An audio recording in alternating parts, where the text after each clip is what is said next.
बिस्मिल्लाहिर्रहमानिर्रहीम। हमारा आज का टॉपिक है distinction between cheque and a bill of exchange. Distinction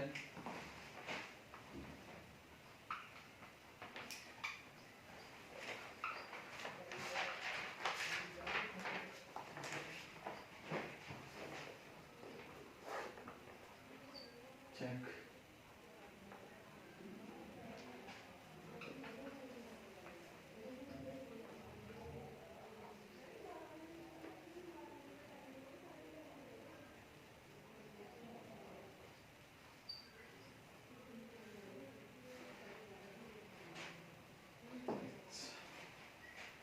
आज हमने पढ़ना है कि चेक और बिल ऑफ एक्सचेंज में क्या फर्क है, क्या उसमें तजाद है। तो इसको शुरू करते हैं। थोड़ा सा इंट्रोडक्शन वही सेम ही है जो बिल ऑफ एक्सचेंज और निगोशिएबल इंस्ट्रूमेंट्स के जो तीन है। The negotiable instruments recognize only three instruments: bill of exchange, check and promissory note को। ये तीन चीज जो है चीजें मिल के जो है negotiable instruments को शो करते हैं, जाहिर करते हैं। bill of exchange is an instrument in writing containing an unconditional order। तो बिल ऑफ एक्सचेंज भी एक इंस्ट्रूमेंट है। इसी तरह चेक भी जो है, cheque is an written order of a depositor. तो चेक जो है एक रिटर्न ऑर्डर है डिपॉजिटर का अपॉन ए बैंक, एक बैंक के ऊपर जो जिसने पैसे जमा करवाए हुए होते हैं,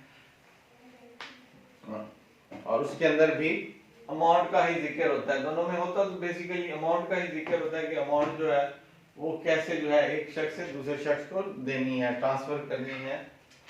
तो अब हम देखते हैं चेक की डेफिनेशन अकॉर्डिंग टू सेक्शन 6।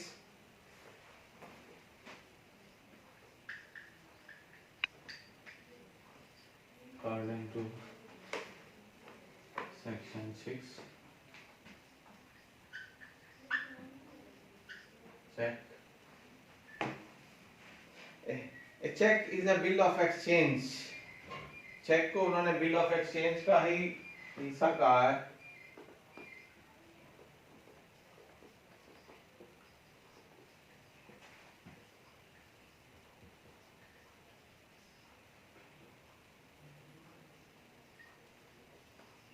पुराने दौर में बिल ऑफ एक्सचेंज होते थे, आजकल मॉडर्न दौर में उन्होंने चेक उससे थोड़ा सा चेंज करके उसके अंदर मजीद कुछ क्वालिटीज डाल के उन्होंने चेक बना दिए हैं। जो पुराने दौर में ड्राफ्ट होते थे या वो एक रिटर्न ऑर्डर होता था कि जाएं जी जाके बैंक से पैसे ले लें, वो बिल ऑफ एक्सचेंज की सूरत में होता था। आजकल उन्होंने जदीद तरीके से चेक इशू कर दिए हैं। तो चेक उन्होंने कहा cheque is a bill of exchange drawn on a specified banker and not expressed to be payable otherwise। तो उसमें स्पेसिफाइड किया हुआ होता है कि जिसके पास है उसने ही जाके जो है उसको कैश करवाना है, वो उसके अलावा कोई दूसरा शख्स जो है वो नहीं करवा सकता। Not express to be payable otherwise than on demand. तो ऑन डिमांड जो है ये पेएबल है,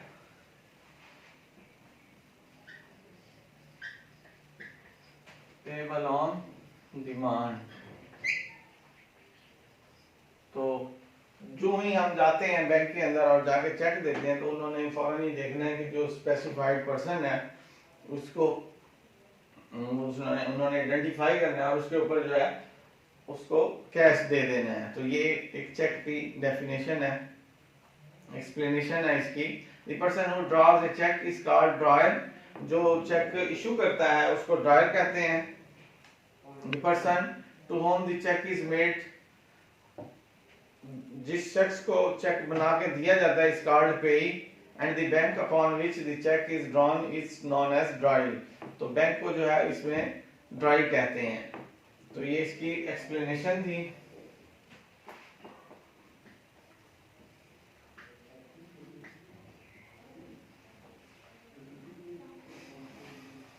एक्सप्लेनेशन है person who draws a check,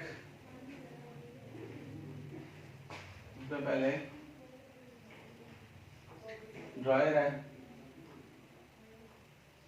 who draws a check. जो चेक को ड्रॉ करता है उसको ड्राइव कहते हैं. And the person to whom the check is made.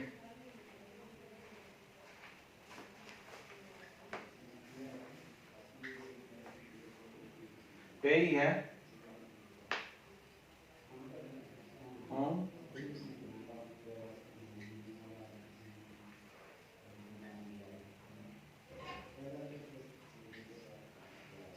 जिस शख्स के लिए वो चेक जो है बनाया गया है, to whom the cheque is made, उसको पे ही कहते हैं.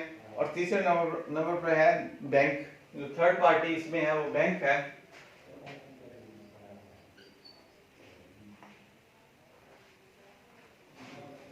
ये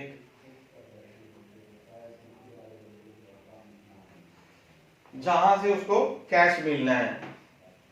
दी bank upon which the cheque is drawn. तो जिस जगह पे आपने जो है चेक को जो है वो कैश में कन्वर्ट करवाना है, ड्रॉ करवाना है, तो उस थर्ड पार्टी को बैंक का नाम दिया गया है.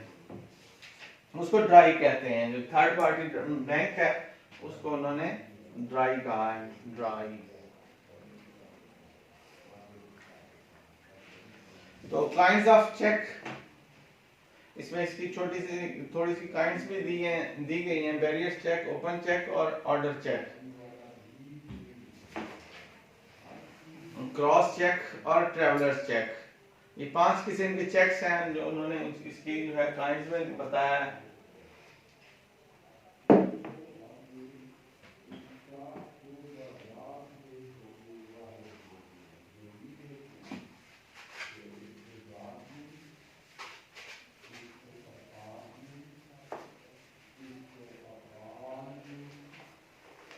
Kinds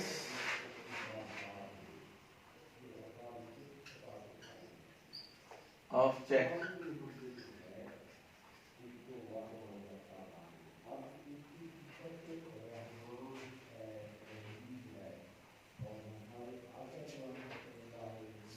Barrier check, open check. Barrier.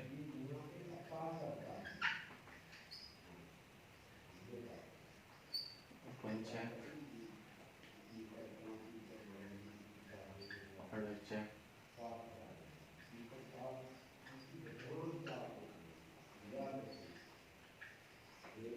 Cross cheque. और नंबर 5 पे है ट्रैवलर्स चेक.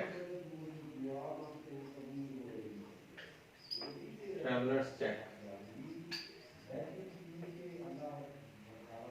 इसमें नेशनल बैंक जो है इसमें से कि कोई भी जो है वो उस पर बैन कर सकती है, किसी भी टाइम रोक सकती है कि इस तरह के चेक जो है अलाउड नहीं है. शुरू में ट्रैवलर्स चेक का बड़ा वो चला था. आजकल ये चीजें जदीद आ गई हैं, मॉडर्न टेक्नोलॉजी आ गई है, तो इस तरह के चेक्स की अब जरूरत नहीं होती. जिस जगह पे भी बंदे का अकाउंट है ऑनलाइन, वो वहां पे जाके अपने कैश ले सकता है. इसलिए ट्रैवलर्स चेक. तो क्रॉस चेक वो होता है जिसमें स्पेसिफाइड किया गया हो कि इस शख्स के अलावा और किसी को भी ना दिया जाए. वो क्रॉस चेक है. थ्रू अकाउंट्स, बैंक अकाउंट्स के उसमें ट्रांसफर ना किया जाए. जिस बंदे के नाम पे चेक इशू है उसके अकाउंट में ही पैसे जाने हैं, इसके अलावा नहीं जाने हैं. तो ये उसकी काइंड्स हैं. ओपन चेक का मतलब है जो बिल्कुल सादा सा ओपन करके दिया गया हो कि ये जी ओपन. बैरियर चेक होता है एक स्पेसिफाइड पर्संस के नाम पे. और ऑर्डर चेक जो है इसमें स्पेसिफाइड उन्होंने मेंशन किया हो कि इस बंदे को इतनी अमाउंट देनी है. तो इसकी एसेंशियल्स भी उनसे मिलती जुलती हैं. जैसे हमने बिल ऑफ एक्सचेंज की और प्रोमिसरी नोट्स की पढ़ी थी, इसकी एसेंशियल्स भी वैसे ही हैं.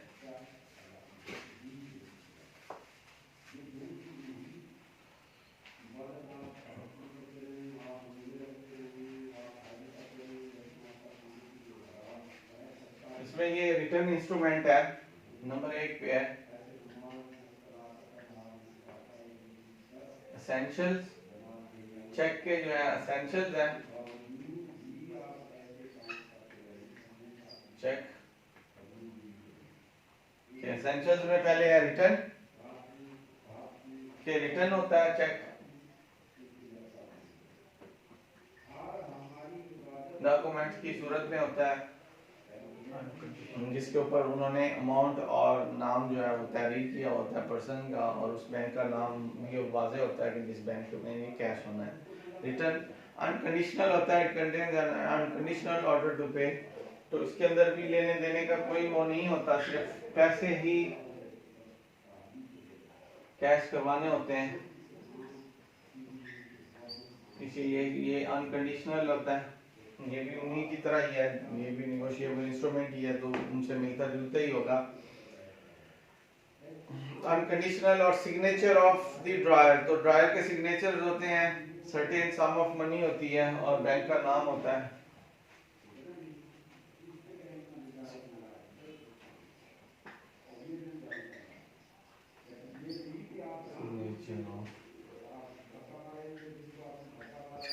जो देने वाला है उसके सिग्नेचर होते हैं, जिसने इशू करके दिया है, उसके बाद सर्टेन सम ऑफ मनी। इसके अंदर भी अमाउंट मेंशन करना जरूरी है कि कितनी रकम इसने बैंक से जाके इशू करवानी है, कैश करवानी है। तो अमाउंट का स्पेसिफिक होना भी जरूरी है कि कितनी अमाउंट वो कैश करवाने के लिए जा रहा है। अपॉन अ बैंक,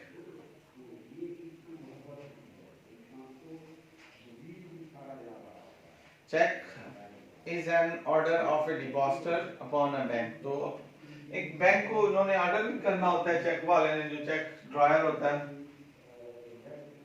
तो इसके बाद पेएबल ऑन डिमांड है, नंबर 5, पेएबल ऑन डिमांड।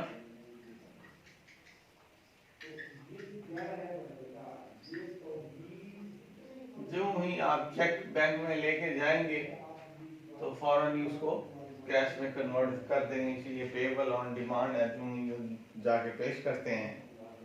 तो सर्टेन परसेंट, तो उसमें उस शख्स का भी नाम देना जरूरी है जिसको ये पैसे मिलने चाहिए, सर्टेन परसेंट, नंबर 7।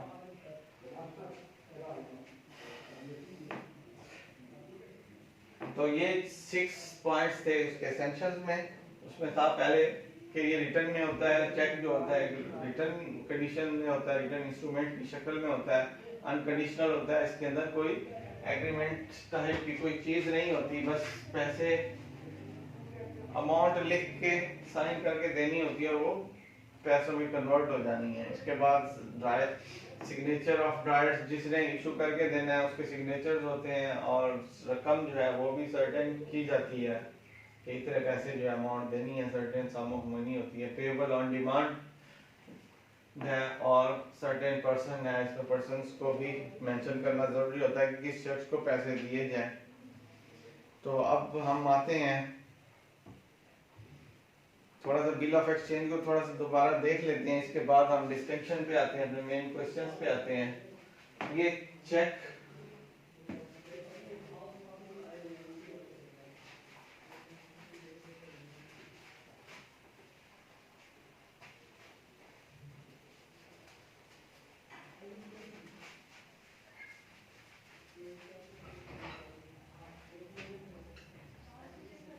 चेक और आप बिल ऑफ एक्सचेंज, इसको थोड़ा सा इंट्रोडक्शन में देखते हैं।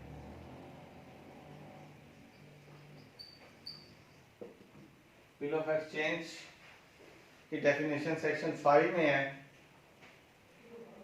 Bill of exchange is an instrument in writing containing N unconditional order signed by the maker directing A certain person. इसमें डायरेक्ट किया गया सर्टेन पर्संस को टू पे ऑन डिमांड और एट अ फिक्स्ड और डिटरमिनेबल फ्यूचर टाइम। तो इसमें fix time जो है उसके अंदर मेंशन किया गया है, और एक फ्यूचर टाइम को जो है मेंशन किया गया है, डिटरमिन किया गया है।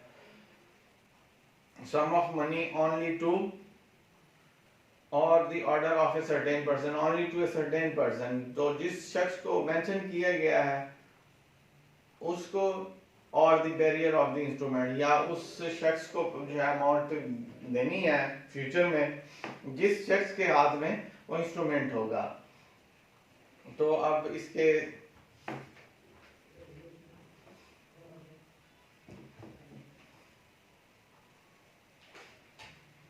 according to section 5.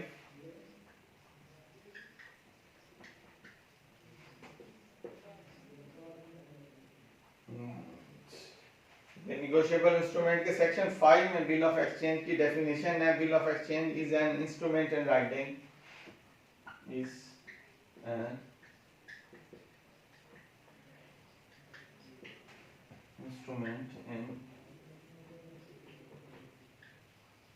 राइटिंग. तो ये एक इंस्ट्रूमेंट है जो लिखा हुआ होता है, डॉक्यूमेंट की शक्ल में होता है, containing an unconditional order.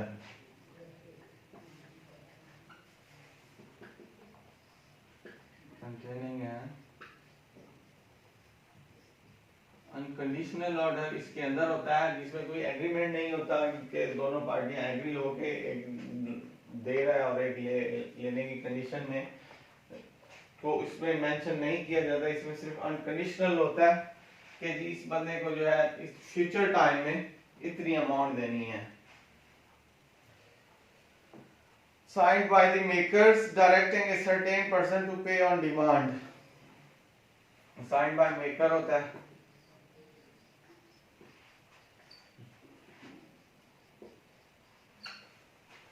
और डायरेक्शन होती है एक certain sum की.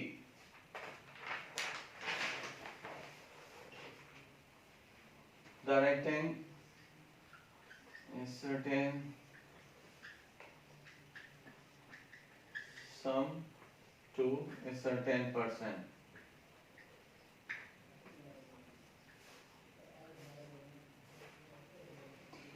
तो टाइम का फिक्स होना इसमें जरूरी होता है. फ्यूचर टाइम होता है जिसमें फिक्स एट अ फिक्स्ड और डिटरमिनेबल फ्यूचर टाइम.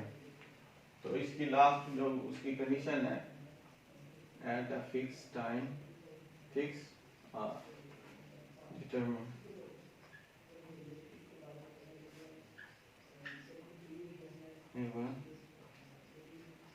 फ्यूचर टाइम, जिसमें एक वक्त का तयन किया जाता है बिल ऑफ एक्सचेंज में कि आपने इस तारीख को मुझसे पैसे ले लेने हैं या जाके बैंक से जो है ये ड्राफ्ट जो है कैश करवा लेना है. तो इसको बिल ऑफ एक्सचेंज कहते हैं. तो ये इसकी डेफिनेशन हो गई. इसके बाद हम इसका डिस्टिंक्शन देखते हैं. तो इसमें एज टू प्रोविजन सबसे पहला जो उन्होंने बताया है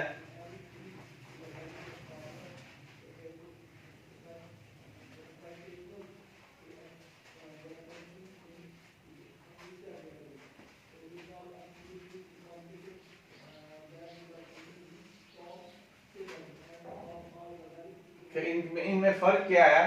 तो सबसे पहली डिफरेंस जो है वो है एज टू प्रोविजन कि वो एक सेक्शन 5 में डील करता है, एक सेक्शन 6 में है. मतलब दोनों को अलग-अलग एक्सप्लेन किया गया है. बिल ऑफ एक्सचेंज जो है सेक्शन 5 में है, BOE bill of exchange section 5 में डील करता है, डील सेक्शन 5. और चेक जो है सेक्शन 6 में, डील सेक्शन 6. तो पहले एज टू प्रोविजन में है section 6 is the relevant in cheque और सेक्शन 5 जो है बिल ऑफ एक्सचेंज को डील करता है. इसके बाद ड्राई है दूसरे नंबर पे, नंबर 1, नंबर 2 पे है ड्राई.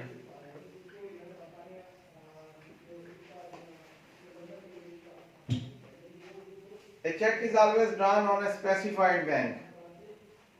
चेक जो है स्पेसिफाइड बैंक में जो है ड्रा होगा, कैश होगा, उसमें स्पेसिफाइड है. इन चेक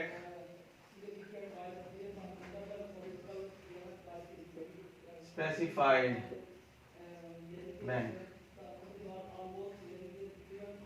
चेक में जो है स्पेसिफाइड बैंक है. और दूसरा bill of exchange is drawn payable on demand. A bill may be drawn on any person including a banker. तो कोई भी शख्स जो है उसको कैश में कन्वर्ट करके दे सकता है. उसमें बैंक भी शामिल है और पर्सन भी शामिल है. तो बिल ऑफ एक्सचेंज में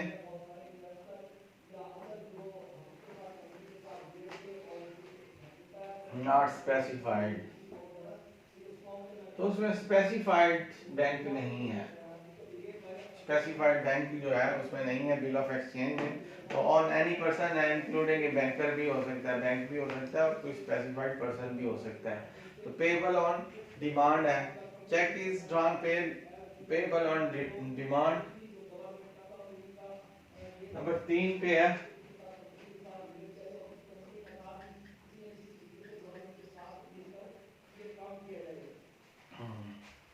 पेएबल ऑन डिमांड।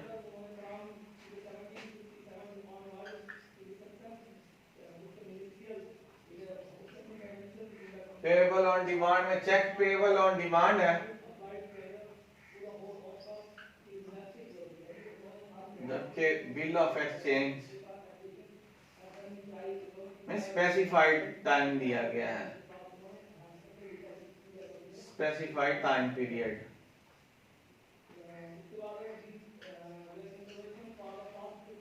उसमें पेएबल ऑन डिमांड, चेक में पेएबल ऑन डिमांड है, a check is drawn payable on demand, bill of exchange is drawn payable on demand or expiry of certain period।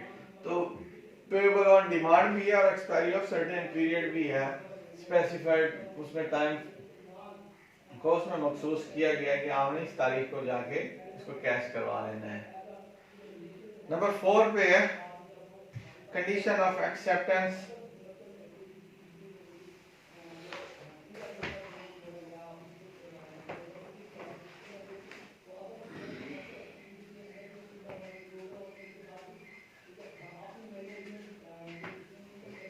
Number 4 पे condition of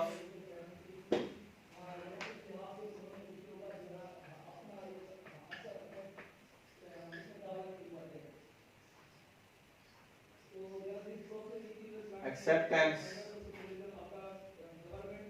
तो a check does not require any acceptance by the drawee। चेक में जो है जरूरत नहीं है acceptance की, cheque does not require any acceptance, तो उसमें एक्सेप्टेंस की जरूरत नहीं है ड्राइव की तरफ से कि वो उसको पहले एक्सेप्ट करे फिर जाके जो है चेक कर को कैश करवाए। बिल ऑफ एक्सचेंज में ये रिक्वायरमेंट जरूरी है कि वो इस कंडीशन एक्सेप्टेंस को पहले कबूल करें कि ठीक है जी मैं इस डेट के लिए एग्री होता हूँ, जो भी उसके अंदर स्पेसिफाइड डेट दी गई है उस पर एग्री होता है कि ठीक है जी 2 माह बाद जी मुझे ये पैसे आपने थ्रू डिमांड ड्राफ्ट जो है या इसमें ड्राफ्ट के जरिए या बिल ऑफ एक्सचेंज के सूरत में जो है मुझे दे देना। तो उसमें एग्री होने की जरूरत है, चेक में एग्री होने की जरूरत नहीं है, उसमें जो भी डेट जो भी मेंशन कर दिए कि जाए जी ये जाके कैश करवा लें। तो इसमें एक्सेप्टेंस जरूरी नहीं है चेक में, जबकि बिल ऑफ एक्सचेंज में जरूरी है, require acceptance by the drawee. As to revocation, number 5 पे है revocation. As to revocation, revocation का मतलब है रोक देना, किसी भी टाइम जो है रोक देना, उसको स्टॉप कर देना चेक को और या बिल ऑफ एक्सचेंज को। तो ए चेक कैन बी रिवोक्ड, तो चेक जो है वो रिवोक हो सकता है बाय द ड्रॉयर कि चेक किसी भी टाइम आप उसको रोक सकते हैं कि चलें छोड़ें जी आप चेक जो है ना चेक ना ले जाए, ऐसे ही हमारे पास कैश ले जाए, या किसी भी कंडीशन में उसको चेक को रोक सकते हैं कि जी भी इसको कैश नहीं देना, हमारा अभी कोई एग्रीमेंट पीछे एक मजीद फंसा हुआ है तो उसको क्लियर होगा तो फिर ही हम इसको पैसे देंगे।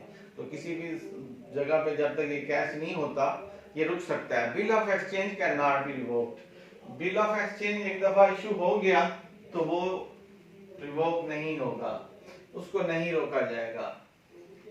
एक दफा आप दोनों एक ने एक्सेप्ट, लेने वाले ने एक्सेप्ट कर लिया और वो तैयार हो गया तो उसके बाद उसको कोई भी नहीं रोक सकता, वो उसने स्पेसिफाइड टाइम पे कैश होना है। Payable to bearer on demand, number 6 पे है payable to bearer on demand.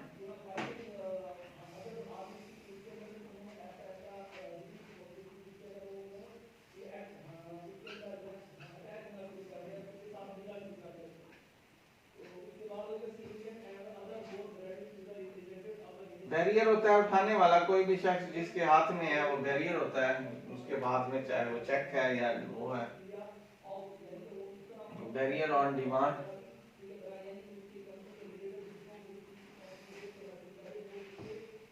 a check drawn payable to barrier on demand is valid। तो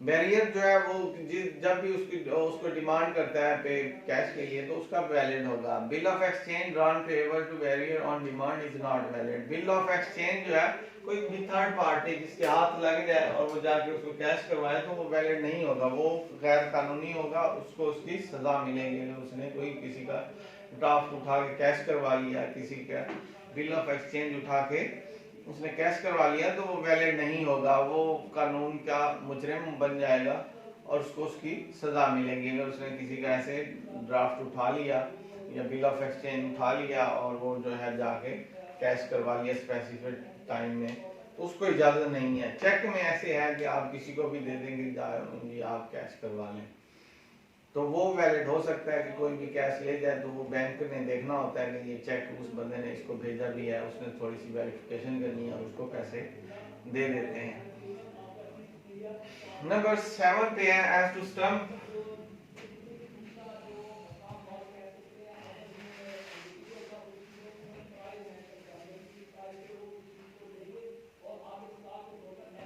नंबर 7 as to स्टैम्प। तो चेक पे के ऊपर कोई गवर्नमेंट की तरफ से कोई फीस नहीं अलाउड है कि उसको जो है स्टैम्प करे, उसके ऊपर कोई कोर्ट फीस लगाए। ये cheque does not require any stamps, तो उसको गवर्नमेंट की तरफ से या पाकिस्तान स्टेट बैंक की तरफ से उसके ऊपर कोई स्टैम्प नहीं है कि वो इसको वो स्टैम्प लगाए और वो गवर्नमेंट को उसकी फीस उसकी फीस देनी होती है। उस स्टैम्प की गवर्नमेंट के पास फीस जाती है तो चेक में उसकी जरूरत नहीं है, जबकि बिल ऑफ एक्सचेंज में जो है स्टैम्प जरूरी होती है। Bill of exchange is stamped according to the stamp act, तो उसको कानून ने स्टैम्प एक्ट के मुताबिक उसके ऊपर स्टैम्प लागू की है। अगर वो स्टैम्प लगेगी तो ही वो वैलिड होगा, अदरवाइज नहीं होता। तो एज टू स्टैम्प के बाद as to crossing, a cheque may be crossed, a bill of exchange can not be cross. Number 8 पे है एज टू क्रॉसिंग। तो as to crossing, a cheque may be crossed और bill of exchange can not be cross. Cheque जो है वो crossing में आ जाता है लेकिन बिल ऑफ एक्सचेंज जो है वो क्रॉसिंग में नहीं है। तो ये हमारे आज के पॉइंट थे जो आज हमने ये कंप्लीट कर लिए हैं, distinction between cheques and bill of exchange.